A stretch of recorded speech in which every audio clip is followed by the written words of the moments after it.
As a TESL newbie, do you have high expectations? Are you expecting greatness and a life-altering TESL experience? You should be. As I always say, hope for the best, but be prepared for the worst. So how can you prepare? That's where I come in. I'm Teacher David, and this is TESL for Newbies.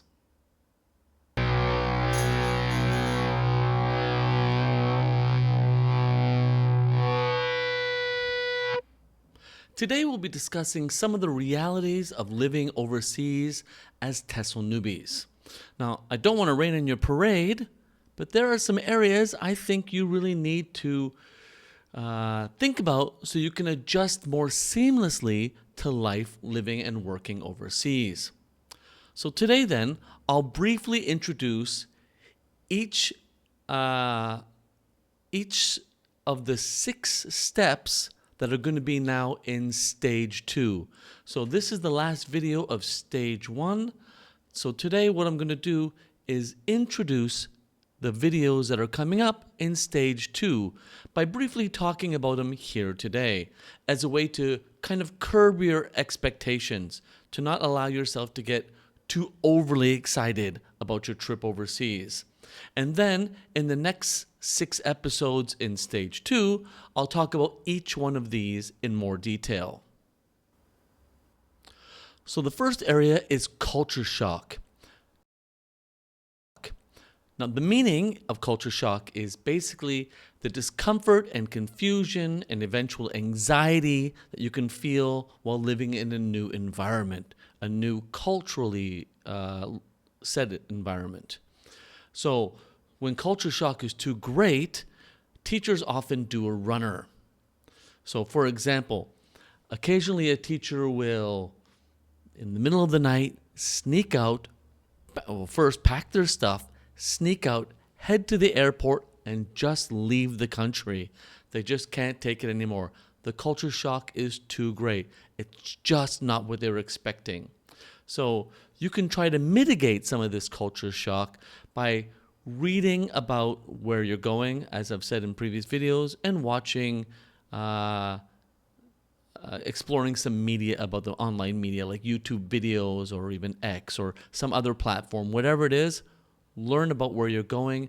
Try to find out what parts of the new culture that you're going to be that could be kind of shocking or potentially shocking to you. School curriculum. Now, curriculum means the comprehensive plan that a school has for the students regarding the content and the learning experiences they'll have over the year or years the students are at that school. So if you live in Asia, for example, if you want to live in Asia, East Asia, the educational system is still substantially different from the one in the West. So for example, rote memorization is still quite popular here. Now, you may or may not like that. And you may want to try to change that when you're here, but you're going to hit a brick wall when you do that. So instead, I suggest when you get here to avoid any unforeseen problems that could come up from your disagreement with the educational system. Just open your mind to a new way of learning. See if it works. Try to see how you can fit yourself into the local system, into the local curriculum. The next thing you'll encounter is co-teachers. Now, by a co-teacher, what I mean here is somebody who teaches with you in the classroom, not a student helper, not a special learning plan for one student in the class, but a co-equal teacher in the classroom, or at least that's the idea. So again, here in East Asia, a co-teacher usually means you're sharing a classroom with a local teacher. So that means a foreign teacher, that's what we're called, and a local teacher. So often, for example, in classes that I've shared with local teachers, I do the English lessons, the local teacher does Chinese lessons, and often we split kind of administrative stuff. Sometimes though, especially in cram schools, the foreign teacher will only do the English teaching, and the local teacher will only do the administrative aspects, including talking to parents. So there could be some issues of you working with a local teacher that you don't really enjoy. So be prepared for that. It won't be, it might not be as smooth as you think. Although I've had some great experiences. I've had some bad ones too. Students. So sure, you know what a student is, but what does it mean for a TESL newbie? A student can be any student from kindergarten age, elementary school, all the way through adulthood, university, working professionals. Once while I was living in Korea, Seoul, South Korea, I had to go to school at 6:40 in the morning, so that way professionals could come have an English class before they went to work. So there are possibilities that are open like that. So what I suggest you to do is think about which age group or groups do you like and aim for a job within those groups and just pass by the other groups. So for me, I prefer elementary school students because they act like children, and adults who act like adults. I struggle with junior high, senior high students. So I just leave that alone. So I think if you find your niche, your time teaching overseas will be that much more enjoyable, just like it would be back home. Another aspect of curbing your expectations is novelty.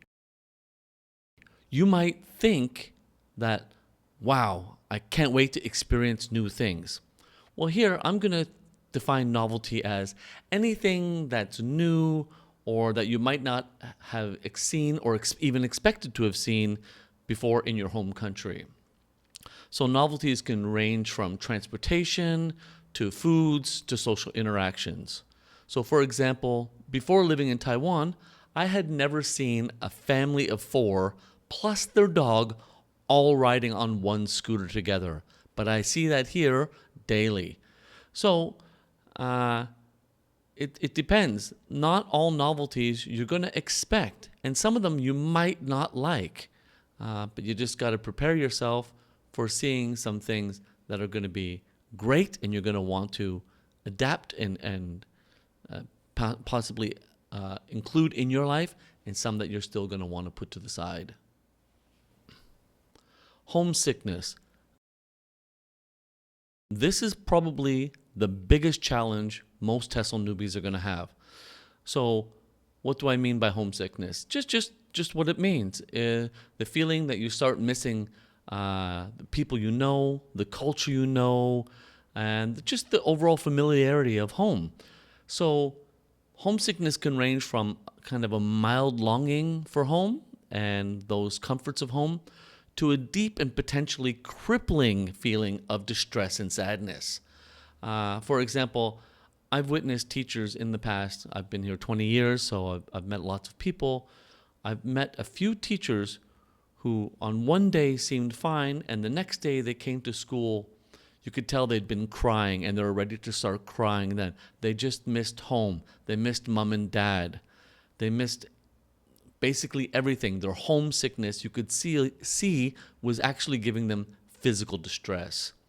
So my suggestion to you is if you've never been away from home, if you've never been away from mom and dad, maybe you might want to get out, experience some time away before you decide to commit to a year away overseas, where it becomes very difficult to get home. Okay, so those are the 6 topics that I'm going to discuss in the upcoming stage. So steps 7 to 12. And hopefully after all's been said and done, you continue to have high expectations. Have high hopes. Shoot for the moon. But just don't be surprised when you come crashing back, possibly painfully to earth, right where you started. You know, expect the unexpected. Plan ahead as much as possible, but not everything is possible to plan for. However, try to think about when something difficult does come along, how are you going to deal with it? Have a plan for at least how you might be able to deal with things that you can't plan for. At least you can take the steps to prepare yourself for any inevitable struggle that might come along. Wraps up stage 1, all finished. I hope the previous 6 steps have helped you through my personal insights and experiences, have kind of guided you along if you're choosing to start to look for a job working overseas. In stage 2 then, we're going to move our focus from preparing to be overseas to adjusting to being overseas. So in stage 2, I'm going to assume you're already here. Specifically, the next video, the first video of stage 2, step 6, is going to be about culture shock. So I'm going to define it a bit more deeply, talk about ways to mitigate it, and some suggestions on how not to circle the drain and let yourself just get sucked into a sinkhole of negativity. Okay, so see you in stage 2, getting adjusted. Bye for now.